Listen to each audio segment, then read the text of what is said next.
Hello friends, ഞാൻ doctor Rajesh Kumar. ദിവസവും എനിക്ക് വരുന്ന ഫോൺ കോളുകളിൽ ഏകദേശം 10ഓളം ഫോൺ കോളുകൾ സാധാരണ മുടി പൊഴിച്ചിലിനെ കുറിച്ചായിരിക്കും. പലപ്പോഴും മുടി പൊഴിച്ചിൽ കാരണം ഡോക്ടറെ കണ്ടു, ഡോക്ടർ മരുന്ന് തരുന്ന സമയത്ത് തൽക്കാലത്തേക്ക് കുറയുമെങ്കിലും വീണ്ടും അത് കഴിഞ്ഞിട്ട് വല്ലാതെ മുടി പൊഴിച്ചിൽ തുടങ്ങുന്നു. മനസ്സിലാക്കേണ്ട ഒരു കാര്യം, മുടി പൊഴിച്ചിൽ എന്ന് പറയുന്നത് നമ്മുടെ ശരീരത്തിലുണ്ടാകുന്ന ഏതെങ്കിലും ഒരു ഡെഫിഷ്യൻസി, അത് ഹോർമോണൽ ആയിരിക്കാം, ഇല്ലെങ്കിൽ നിങ്ങൾക്ക് വന്ന ഏതെങ്കിലും ഒരു രോഗത്തിൻ്റെ ഭാഗമായിട്ട്, രോഗം വന്ന് മാറിക്കഴിയുമ്പോൾ അതിൻ്റെ ഭാഗമായിട്ട് വരാം. അതല്ലാതെ നിങ്ങളുടെ ശരീരത്തിൽ ഭക്ഷണത്തിൻ്റെയോ മിനറലുകളുടെയോ പ്രോട്ടീനുകളുടെയോ വരുന്ന അഭാവം കൊണ്ട് നിങ്ങൾക്ക് മുടി പൊഴിച്ചിലുണ്ടാകും. പലപ്പോഴും മുടി പൊഴിച്ചിൽ വരുന്ന സമയത്ത് ഡോക്ടറെ കാണുന്നു, ഡോക്ടർ അപ്പോഴത്തെ പ്രശ്നം പരിഹരിക്കുന്നുവെങ്കിലും നിങ്ങളുടെ ഭക്ഷണ രീതി കറക്റ്റ് അല്ലെങ്കിൽ നിങ്ങൾക്ക് വീണ്ടും പഴയ പോലെ മുടി പൊഴിഞ്ഞുകൊണ്ട് തന്നെ ഇരിക്കും. അതുകൊണ്ട് മുടി പൊഴിച്ചിൽ പൂർണ്ണമായിട്ടും മാറുന്നതിനും മുടി നല്ല ആരോഗ്യത്തോടു കൂടി വളരുന്നതിനും ദിവസവും നിങ്ങൾ കഴിച്ചിരിക്കേണ്ട ഭക്ഷണങ്ങൾ എന്തെല്ലാമെന്ന് ഞാൻ വിശദീകരിക്കാം. മാത്രമല്ല, ചില ഭക്ഷണങ്ങൾ നമുക്ക് മുടി പൊഴിച്ചിൽ വർദ്ധിപ്പിക്കാനും സാധ്യതയുണ്ട്. അവ ഏതാണെന്നും കൂടി മനസ്സിലാക്കിയിരിക്കുക. നമ്മുടെ ഡയറ്റിൽ ദിവസവും നമ്മൾ ഉൾപ്പെടുത്തേണ്ടിയിരിക്കുന്ന ഏറ്റവും പ്രധാനപ്പെട്ട 5 ഇനം ഭക്ഷണങ്ങൾ ഞാൻ വിശദീകരിക്കാം. ഇവ നിങ്ങളെല്ലാവരും കുട്ടിക്കാലം മുതൽ തന്നെ പതിവായിട്ട് എടുത്തു കഴിഞ്ഞാൽ നമുക്ക് മുടി പൊഴിച്ചിലിൻ്റെ ടെൻഡൻസി ഉണ്ടെങ്കിൽ, ഈവൻ നമ്മുടെ കുടുംബത്തിൽ ഒരു കഷണ്ടിയുടെ ഒരു ടെൻഡൻസി ഉണ്ടെങ്കിൽ പോലും നമുക്ക് മുടി കഴിയുന്നത്ര ആരോഗ്യത്തോടുകൂടി നിലനിർത്താൻ സാധിക്കും. ഏറ്റവും പ്രധാനപ്പെട്ടത് പ്രോട്ടീൻ അടങ്ങിയിട്ടുള്ള ഭക്ഷണങ്ങളാണ്. നിങ്ങൾക്കറിയാം, നമ്മുടെ ശരീരത്തിലെ നമ്മുടെ ഓരോ കോശങ്ങൾക്കും വളരുന്നതിനും പ്രവർത്തിക്കുന്നതിനും പ്രോട്ടീൻ വളരെയധികം അത്യാവശ്യമാണ്. നമ്മുടെ ശരീരത്തിൻ്റെ 1 കിലോഗ്രാം ഭാരത്തിന് ഏകദേശം 0.8 മുതൽ 0.9 ഗ്രാം പ്രോട്ടീൻ ആവശ്യമാണ്. അതായത് ആവറേജ് ഒരു 60 കിലോ 65 കിലോ ഭാരമുള്ള ഒരാൾക്ക് ഏകദേശം 40-45 ഗ്രാം പ്രോട്ടീൻ ഒരു ദിവസം ആവശ്യമാണ്. പലപ്പോഴും നിങ്ങൾ എന്തെങ്കിലും തരത്തിലുള്ള ഡയറ്റ് പ്ലാനുകൾ, ശരീരഭാരം കുറയ്ക്കാൻ വേണ്ടി ഡയറ്റ് പ്ലാനുകളോ ഇല്ലെങ്കിൽ ശരീരത്തിന് നിങ്ങൾ വളരെയധികം എക്സസൈസോ പാറ്റേണോ ഒക്കെ ചെയ്യുന്നവരാണെങ്കിൽ നിങ്ങളുടെ ശരീരത്തിൽ ആവശ്യത്തിന് പ്രോട്ടീൻ അതനുസരിച്ച് സപ്ലിമെൻ്റ് ഇല്ല എങ്കിൽ, പ്രോട്ടീൻ ശരീരത്തിൽ ഇല്ല എന്നുണ്ടെങ്കിൽ ആദ്യം അതിൻ്റെ ലക്ഷണം കാണിക്കുന്നത് മുടി പൊഴിച്ചിലായിരിക്കും. അതുകൊണ്ട് നിങ്ങൾ ആരോഗ്യമുള്ള ഒരാൾ, നിങ്ങൾ വലിയ ഹാർഡ് എക്സസൈസ് ചെയ്യുന്നവരല്ലാന്നുണ്ടെങ്കിൽ നിങ്ങളുടെ ശരീരഭാരത്തിൻ്റെ 1 കിലോഗ്രാമിന് 0.9 ഗ്രാം പ്രോട്ടീൻ അനുസരിച്ച് നിങ്ങൾ കഴിച്ചിരിക്കണം. ഇനി അതല്ല, നിങ്ങൾ തിരക്കേറിയ ലൈഫ് സ്റ്റൈൽ ഉണ്ട്, വളരെ ഹെവി ആയിട്ട് എക്സസൈസ് ചെയ്യുന്ന, വ്യായാമം ചെയ്യുന്ന ഒരാളാണെന്നുണ്ടെങ്കിൽ നിങ്ങളുടെ 1 കിലോഗ്രാം ശരീരഭാരത്തിന് 0.9 പകരം 1 മുതൽ 1.2 ഗ്രാം വരെ പ്രോട്ടീൻ നമ്മൾ ലോഡ് ചെയ്ത് കൊടുക്കണം. കാരണം നമ്മുടെ ശരീരത്തിൻ്റെ പ്രവർത്തനത്തിന് പ്രോട്ടീൻ കൂടുതൽ ആവശ്യമായിട്ട് വരും. ആവശ്യത്തിന് പ്രോട്ടീൻ നിങ്ങൾക്ക് കിട്ടുന്നതിന് വേണ്ടിയിട്ട് നിങ്ങൾ നോൺ വെജ് കഴിക്കുന്നവരാണെന്നുണ്ടെങ്കിൽ മീൻ, ഇറച്ചി, മുട്ട, കൂണ് എന്നിവ നിങ്ങൾക്ക് കഴിക്കാം. പാല് പുളിപ്പിച്ചുണ്ടാക്കുന്ന ചീസ്, യോഗേർട്ട് പോലുള്ളവ ഫുഡിൽ ഉൾപ്പെടുത്താനായിട്ട് ശ്രമിക്കുക. ഇനി നിങ്ങൾ വെജിറ്റേറിയൻസ് ആണെന്നുണ്ടെങ്കിൽ പയറ്, കടല, പരിപ്പ്, പനീർ, അതേപോലെ കൂണ് എന്നിവ നിങ്ങളുടെ ഭക്ഷണത്തിൽ ഉൾപ്പെടുത്താൻ ശ്രമിക്കുക. നിങ്ങൾ ഒരു ദിവസം നിങ്ങൾ വ്യായാമം ചെയ്യുന്ന ആളാണെന്നുണ്ടെങ്കിൽ നിങ്ങൾ ഒരു ദിവസം മിനിമം 100 ഗ്രാം എങ്കിലും ഈ നോൺ വെജ് നിർബന്ധമായിട്ട്, മത്സ്യമാണെന്നുണ്ടെങ്കിൽ 100 ഗ്രാം മത്സ്യത്തിനകത്ത് ഏകദേശം 20 മുതൽ 25 ഗ്രാം വരെ പ്രോട്ടീൻ അടങ്ങിയിട്ടുണ്ട്. ഇനി നിങ്ങൾ മുട്ടയുടെ വെള്ളയാണ് കഴിക്കുന്നതെന്നുണ്ടെങ്കിൽ ഒരു മുട്ടയുടെ വെള്ളയ്ക്കകത്ത് ഏകദേശം 2.5 മുതൽ 3 ഗ്രാം വരെ പ്രോട്ടീൻ അടങ്ങിയിട്ടുണ്ട്. സോ നിങ്ങളുടെ ശരീരഭാരത്തിനനുസരിച്ച് നിങ്ങൾക്ക് ഒരു 5 മുട്ടയുടെ വെള്ളയോ 6 മുട്ടയുടെ വെള്ളയോ ഉൾപ്പെടുത്താം. നിങ്ങൾക്കൊരു 100 ഗ്രാം മത്സ്യം കഴിക്കാം, ഇല്ലെങ്കിൽ നിങ്ങൾക്കൊരു 100 ഗ്രാം ചിക്കൻ കഴിക്കാം. 100 ഗ്രാം ചിക്കനകത്ത് ഏകദേശം 30 ഗ്രാം പ്രോട്ടീൻ അടങ്ങിയിട്ടുണ്ട്. എന്നാൽ നിങ്ങൾ പയറും കടലയും പരിപ്പും ഒക്കെയാണ് ഉൾപ്പെടുത്തുന്നുണ്ടെങ്കിൽ അതിൻ്റെ അളവ് കൂടുതൽ കഴിക്കണം. കാരണം 100 ഗ്രാം പയറിനകത്ത് ഏകദേശം 15 മുതൽ 17 ഗ്രാം വരെ മാത്രമേ പ്രോട്ടീൻ ഉണ്ടാകത്തുള്ളൂ. അതുകൊണ്ട് നിങ്ങൾ പയറുവർഗ്ഗങ്ങളാണ് കൂടുതൽ പ്രോട്ടീന് വേണ്ടി കഴിക്കുന്നുണ്ടെങ്കിൽ അവയുടെ അളവ് അല്പം കൂടുതൽ കഴിക്കേണ്ടി വരും. ഈ ഒരു രീതിക്കുള്ള പ്രോട്ടീൻസ് നിങ്ങളുടെ ശരീരഭാരത്തിനനുസരിച്ച് നിർബന്ധമായിട്ടും നിങ്ങൾ കഴിച്ചിരിക്കണം. രണ്ടാമത്തെ ഘടകം എന്ന് പറയുന്നത് അയണാണ്. നിങ്ങൾക്കറിയാം, നമ്മുടെ ശരീരത്തിൽ നമ്മുടെ രക്തം ഉണ്ടാകുന്നതിന് പോലും അയൺ വേണം. നമ്മുടെ തലമുടി എന്ന് പറയുന്നത് വളരെ പെട്ടെന്ന് ഡിവൈഡ് ചെയ്യുന്ന കോശങ്ങളാണ്. അതായത് ഇവയ്ക്ക് വളരെ പെട്ടെന്ന് മൾട്ടിപ്ലൈ ചെയ്യണം എന്നുണ്ടെങ്കിൽ അവിടെ അയൺ നിർബന്ധമായിട്ടും വേണം. നമ്മുടെ ശരീരത്തിൽ അയണിൻ്റെ ഒരു ചെറിയ കുറവുണ്ടായാൽ പോലും ആദ്യം പ്രതിഫലിക്കുന്നത് നമ്മുടെ മുടിയിലാണ്. പലപ്പോഴും നിങ്ങൾ ഡോക്ടർമാരെ മുടി പൊഴിച്ചിലിന് കാണാൻ പോകുമ്പോൾ അവർ അയൺ ടോണിക് തരുമ്പോൾ നിങ്ങളുടെ പ്രശ്നം കുറയുന്നതിന് കാരണവും അയൺ സപ്ലിമെൻറ്റ് ചെല്ലുന്നത് കൊണ്ടാണ്. അതുകൊണ്ട് തന്നെ നിങ്ങൾ നിർബന്ധമായിട്ടും അയൺ അടങ്ങിയിട്ടുള്ള ഫുഡുകൾ കഴിച്ചിരിക്കണം. സാധാരണഗതിയിൽ നമ്മൾ നോൺ വെജ് കഴിക്കുന്ന ആൾക്കാരുമായിട്ട് കമ്പയർ ചെയ്യുമ്പോൾ വെജിറ്റേറിയൻസിന് അയൺ കുറയാനുള്ള സാധ്യതയുമുണ്ട്. മാത്രമല്ല പ്രോട്ടീനും ഇവർക്ക് കുറയാൻ സാധ്യതയുണ്ട്. നിങ്ങൾക്ക് അയൺ ലഭിക്കുന്നതിന് നിങ്ങൾക്ക് നോൺ വെജ് ഭക്ഷണം, പ്രത്യേകിച്ച് ഇറച്ചി വർഗ്ഗങ്ങളും മത്സ്യവും, പ്രത്യേകിച്ച് ഈ ചൂര പോലുള്ള മത്സ്യങ്ങൾ കഴിച്ചു കഴിഞ്ഞാൽ അയൺ ധാരാളമായിട്ട് കിട്ടും. ഇനി നിങ്ങൾ ഇലവർഗ്ഗങ്ങളാണെങ്കിൽ നമുക്ക് ചുറ്റുമുള്ള എല്ലാ ഇനം ഇലവർഗ്ഗങ്ങൾക്കകത്തും അയൺ അടങ്ങിയിട്ടുണ്ട്. സോ ഈ ഒരു രീതിക്കുള്ള ഒരു സപ്ലിമെൻറ്റ്സ് നിർബന്ധമായിട്ടും നിങ്ങളുടെ ഫുഡിൽ ഉൾപ്പെടുത്താൻ ശ്രമിക്കുക. ഇനി മൂന്നാമത്തെ ഘടകം എന്ന് പറയുന്നത് ബയോട്ടിനാണ്. നമുക്ക് അമിതമായിട്ട് മുടി പൊഴിച്ചിലുണ്ടെങ്കിൽ ബയോട്ടിനാണ് നമുക്ക് ഈ മുടി പൊഴിച്ചിലിനെ പെട്ടെന്ന് പിടിച്ചു നിർത്താനായിട്ട് സഹായിക്കുന്നത്. ബയോട്ടിൻ അടങ്ങിയിട്ടുള്ള ഭക്ഷണങ്ങൾ കഴിച്ചാലുള്ള ഗുണം എന്തെന്ന് പറഞ്ഞാൽ ഇത് നമ്മുടെ മുടിയുടെ പ്രോട്ടീൻ സിന്തസിസിനെ സഹായിക്കുന്നു. നിങ്ങൾക്കറിയാം ഈ മുടി എന്ന് പറയുന്നത് കെരാറ്റിൻ എന്ന് പറയുന്ന ഒരു പ്രോട്ടീനാണ്. ഈ കെരാറ്റിനും കൊളാജൻ എന്ന് പറയുന്ന മറ്റൊരു പ്രോട്ടീനും കൂടെയാണ് നമ്മുടെ മുടി ഉണ്ടാകുന്നതിനും ഇവ വളരുന്നതിനും പ്രധാനമായിട്ടും സഹായിക്കുന്നത്.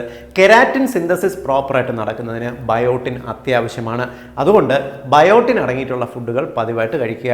ബയോട്ടിൻ അടങ്ങിയിട്ടുള്ള ഫുഡുകൾ എന്ന് പറയുമ്പോൾ നട്ട്സ്, നമുക്ക് ചുറ്റുമുള്ള ബദാം, വാൽനട്ട്, കപ്പലണ്ടി, കാഷ്യൂനട്ട് എന്നിവയ്ക്കകത്ത് ബയോട്ടിൻ അടങ്ങിയിട്ടുണ്ട്. മാത്രമല്ല പയറുവർഗ്ഗങ്ങൾക്കകത്ത് ബയോട്ടിൻ സമൃദ്ധിയായിട്ട് അടങ്ങിയിട്ടുണ്ട്.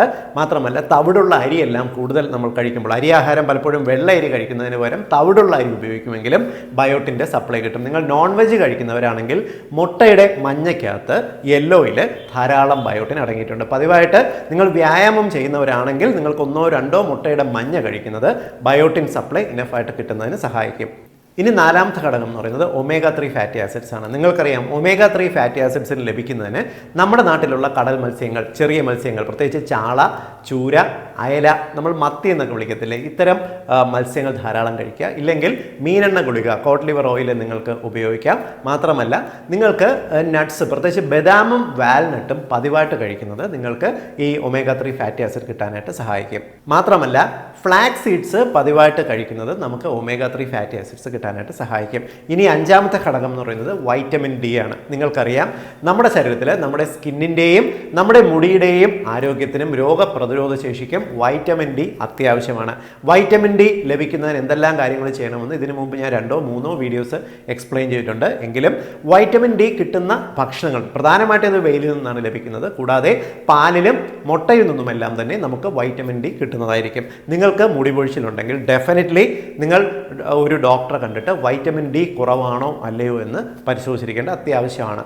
ഞാനീ പറഞ്ഞ 5 തരം ഭക്ഷണങ്ങൾ നിങ്ങൾ ഫുഡിൽ ഉൾപ്പെടുത്തി കഴിഞ്ഞാൽ നമുക്ക് ഈ ഹോർമോണൽ പ്രശ്നം കൊണ്ടല്ലാത്ത മുടി പൊഴിച്ചിലിനെ നല്ല രീതിക്ക് കൺട്രോൾ ചെയ്യാൻ സാധിക്കും. ഇനി ഞാനീ പറഞ്ഞ ഫുഡുകളെ എങ്ങനെ നമ്മുടെ 4 നേരത്തെ, രാവിലെ, ഉച്ചയ്ക്ക്, വൈകിട്ട്, രാത്രിയുള്ള ഭക്ഷണക്രമങ്ങളിൽ എങ്ങനെ ഉൾപ്പെടുത്താമെന്ന് വിശദീകരിക്കാം. ഏറ്റവും പ്രധാനമായിട്ട് നമ്മുടെ പ്രഭാത ഭക്ഷണത്തിലാണ് ഞാൻ ആദ്യം പറഞ്ഞ പ്രോട്ടീനുകൾ കൂടുതലായിട്ട് ഉൾപ്പെടുത്തേണ്ടത്. ഞാൻ നേരത്തെ പറഞ്ഞതുപോലെ 4-5 മുട്ടയുടെ വെള്ള നിങ്ങൾ രാവിലെയുള്ള ഫുഡിൽ ഉൾപ്പെടുത്തുക. കൂടാതെ ചീസ് നിങ്ങളൊരു ചെറിയ പീസെങ്കിലും രാവിലെ കഴിക്കാൻ നോക്കുക. ചീസ് എന്ന് പറയുന്നത് നമ്മുടെ പാലിനകത്തുള്ള പ്രോട്ടീൻ വേർതിരിച്ചിട്ടുള്ള ഘടകമാണ്. ചീസ് പതിവായിട്ട് കഴിക്കുന്നത് നമുക്ക് ഈ ഒരു സപ്ലൈ ലഭിക്കുന്നതിന് സഹായിക്കും. കൂടാതെ സെലീനിയം പോലുള്ള മിനറലുകളും ചീസിനകത്ത് അടങ്ങിയിട്ടുണ്ട്.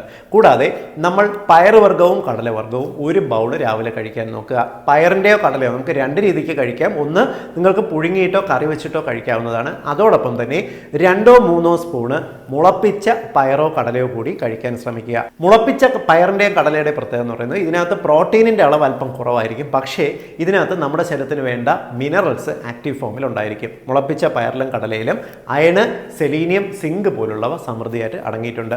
ഇവ കൂടെ നിങ്ങളുടെ പ്രഭാത ഭക്ഷണത്തിൽ ഒരു 2-3 ടീസ്പൂൺ, അധികം വേണ്ട കേട്ടോ, ചെറിയ അളവിൽ നിങ്ങൾ ഉൾപ്പെടുത്തി പോകാൻ ശ്രമിക്കുക. ഇനി ഉച്ചയ്ക്കുള്ള ഫുഡിലും നിങ്ങൾക്ക് ചോറോടൊപ്പം, തവിടുള്ള അരിയാണെങ്കിൽ നല്ലത്, അതിൻ്റെ ഗുണം ഞാൻ നേരത്തെ പറഞ്ഞല്ലോ, ബയോട്ടിൻ ധാരാളമുണ്ട്.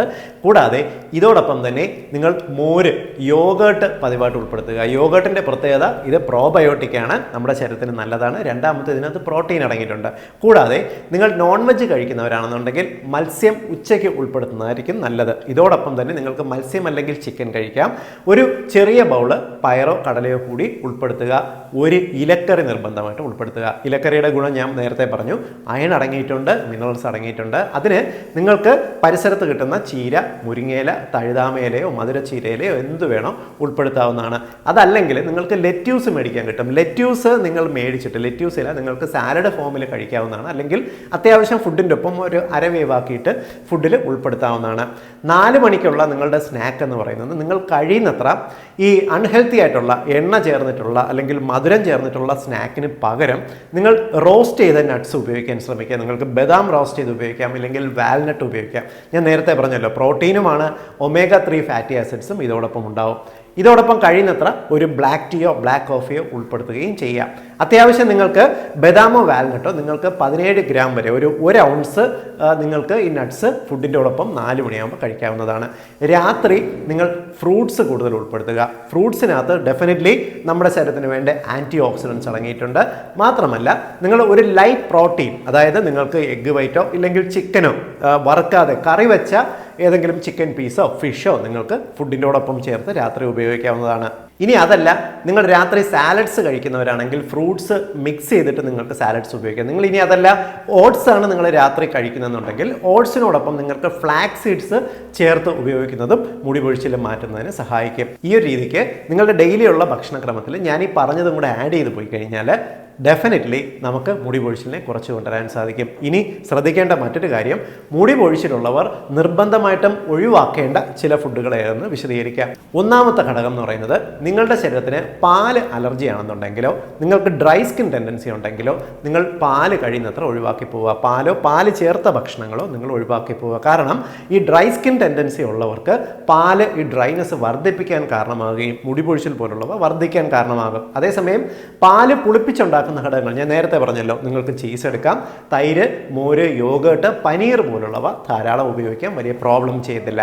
മാത്രമല്ല പഞ്ചസാര ചേർത്തിട്ടുള്ള ഭക്ഷണങ്ങൾ മുടി പൊഴിച്ചിലുള്ളവർ ഒഴിവാക്കണം. കാരണം പഞ്ചസാരയും അല്ലെങ്കിൽ അമിത മധുര പലഹാരങ്ങളോ ബേക്കറി സാധനങ്ങൾ പ്രോസസ്സ് ചെയ്തിട്ടുള്ള കാർബോഹൈഡ്രേറ്റ്സ് കൊണ്ടുണ്ടാക്കുന്ന ഭക്ഷണങ്ങളോ നിങ്ങളുടെ ശരീരത്തിൽ ഒരു ഇൻഫ്ലമേഷൻ ക്രിയേറ്റ് ചെയ്യാൻ കാരണമാകുകയും ഇത് ക്രമേണ മുടി പൊഴിച്ചിലേക്ക് ചെന്നെത്തിക്കുകയും ചെയ്യും. അതുകൊണ്ട് ഇത്തരത്തിലുള്ള ഭക്ഷണങ്ങൾ ഒഴിവാക്കുക. അതേപോലെ ഒരു ഗ്രീസി ടെൻഡൻസി ഉള്ള ഭക്ഷണങ്ങൾ, അതായത് ഇപ്പോൾ നിങ്ങളുടെ വാങ്ങിക്കുന്ന ബർഗേഴ്സിനെല്ലാം തന്നെ ഒരു ഗ്രീസി ടെൻഡൻസിക്ക് വേണ്ടി ട്രാൻസ് ഫാറ്റ് ചേർക്കാറില്ലേ?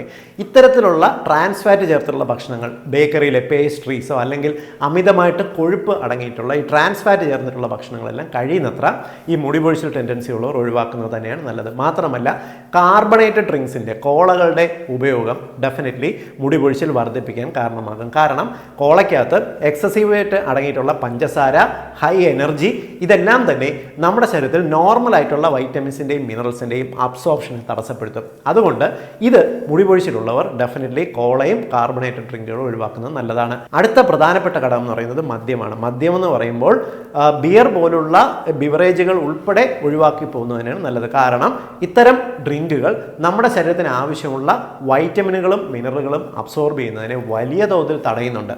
ഞാനീ പറഞ്ഞ ഡയറ്റ് മോഡിഫിക്കേഷൻസിൻ്റെ ഒപ്പം തന്നെ ദിവസവും 3 ലിറ്റർ വെള്ളം കുടിക്കുക, സമയത്തിന് കിടന്നുറങ്ങുക, ദിവസം 8 മണിക്കൂറെങ്കിലും നിങ്ങൾ ഉറങ്ങാനും ശ്രമിക്കുക. എങ്കിൽ നിങ്ങൾക്ക് ഈ മുടി പൊഴിച്ചിലിനെ ഗണ്യമായിട്ടുള്ള തോതിൽ നമുക്ക് കൺട്രോൾ ചെയ്ത് കൊണ്ടുവരാൻ സാധിക്കും. ഈ ഇൻഫർമേഷൻ നിങ്ങൾ എല്ലാ സുഹൃത്തുക്കളുടെയും അറിവിലേക്കായിട്ട് ഷെയർ ചെയ്യുക. കാരണം ഇന്ന് ചെറുപ്പക്കാരിൽ പോലും ഒരു 15 വയസ്സുള്ള യുവാക്കളിൽ പോലും ഞാനീ പറഞ്ഞ മുടി പൊഴിച്ചിൽ ഒരു വലിയ പ്രശ്നമായിട്ട് വരുന്നുണ്ട്.